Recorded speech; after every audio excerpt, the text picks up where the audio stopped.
ሰላም ቤተሰቦቼ እንዴት ናችሁ? እኔ በጣም ደህና ነኝ፣ እግዚአብሔር ይመስገን። ያው እንግዲህ እንደምታውቁት እኔ ያለ ማስረጃና መረጃ ወሬ አልወድም፣ አሉባልታ ወደዛ ወደዚህ አልወድም እና ራሴ ሄጄ ባይኔ ያየሁትን ነገር ነው የምነግራችሁ። ማመስገን ያለብን ሰዎች ሲኖር፣ ክሬዲት መስጠት ያለብን ነገር ሲኖር ክሬዲት መስጠት አለብን፣ ማመስገን አለብን። ጥሩ ያልሆነ መሻሻል ያለበት ነገር ደግሞ ሲኖር መሻሻል አለበት፣ ሀሳብ መስጠት አለብን ብዬ አስባለሁ። እኔ በወሬ ባሉባልታ አልወድም። ከዛ አሁን እኔ ፓስፖርቴ አልታደሰም፣ ኤክስፓየርድ አድርጓልና እንደውም 3 ፓስፖርት ነው ያለኝ ማለት ቪዛ እየሞላ እና አንደኛው ፓስፖርቴ መታደስ አለበት ማለት ከረንትሊ መጠቀም ያለብኝ ፓስፖርት ማለት ነው። ከዛ በኋላ ያው ዝም ብላችሁ እኔም ችግር አለብኝ ሁሉ ጊዜ እኔ የምለው ከራሴ ነው የምጀምረውና ለአንድ ወንድሜ ፓስፖርቴን ማሳደስ ፈልጌ ነበራል። አንዳንድ ጊዜ እኔም ወሬ ስለምወድ ነው እንጂ በስነ ስርዓት ሄጄ ኢሚግሬሽን መጠየቅ እችላለሁ። ዜጋ ነኝ፣ ኢትዮጵያዊ ነኝ አይደል? ማን ይከለክለኛል? የወሬ ሱስ ስላለብኝ ነው።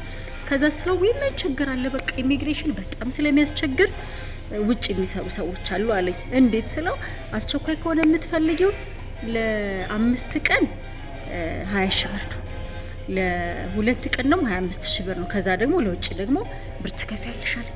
አረባከው ኦኬ፣ እስኪ ደውል ጠይቅ ስንት ብር ነው የሚያስከፍሉት ስል 7000 ብር ምናምን አለ። ከዛ እኔ ለመንግስት መክፈል ያለብኝ ነው እንደ ኢትዮጵያዊነት ግዴታ ነው መክፈል የምችለው እንጂ ያኛውን መክፈል አልችልም። ኑሮ አናቴ ላይ ወጥቷል። አናቴ ላይ እዚህ ጋር አናቴ ላይ ወጣት ብሎ ኑሮ እያዛገኝ ነው። እንደገና ደግሞ እንደ ኢትዮጵያዊነት ኢሚግሬሽን ሄጄ መብቴ ነው አይደል እንደ ፓስፖርት የማሳደስ። ስለዚህ ለምን ነው ለሌላ ሰው የምከፍለው? ይሄን ነገር ራሴ ማጣራት አለብኝ። አንቺ ደግሞ ወሬ ትወጃለሽ፣ ካላየው አላምንም ትያለሽ። አዎ ካላየው አላምንም፣ ምክንያቱም ገንዘብ ነው የለኝም አልኩት።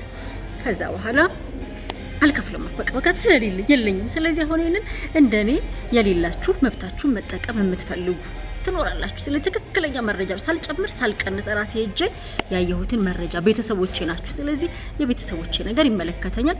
ከዛ በኋላ ኢሚግሬሽን ሄድኩኝ። ኢሚግሬሽን ሲሄድ ፊት ለፊት ስገባ የፌደራል ልብስ የለበሰ አንድ ወንድሜ ቁጭ ብሏል። ሰላም ወንድሜ ያልኩት። በቃ ሰው ትሁት እንዲሆንላችሁ ከፈለጋችሁ እናንተ ትሁት መሆን አለባችሁ። ሰላም ወንድሜ ወደ አረፋፈዱ ስለሆነ እንዴት አደርክ? ሰላም እህቴ፣ ፓስፖርት ለማሳደስ ነበር። የቱ ጋር ነው? እኔ ያለኝን ሳልጨምር ሳልቀንስ ነው የምነግራችሁ።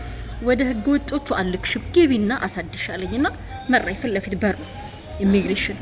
ከዛ ወደ ታች ደረጃውን ወርጄ ሲወጣ አንድ እህቴ ቆማለች። ወደ ደረጃውን ወርዳችሁ ከዛ ፓስፖርቴን ለማሳደስ ነው ስል በስተግራ በኩል ያው እዛ አለች። ወደዛ ሂጂ ብላ በትህትና ነው። እኔ ወሬ መጨመር መቀነስ ምናምን ገላምጣኝ ከሆነ ተናግራኝ ከሆነ እንቅጭ ነው የምናገረው። ምን ግዴታ አለብኝ እንዴ?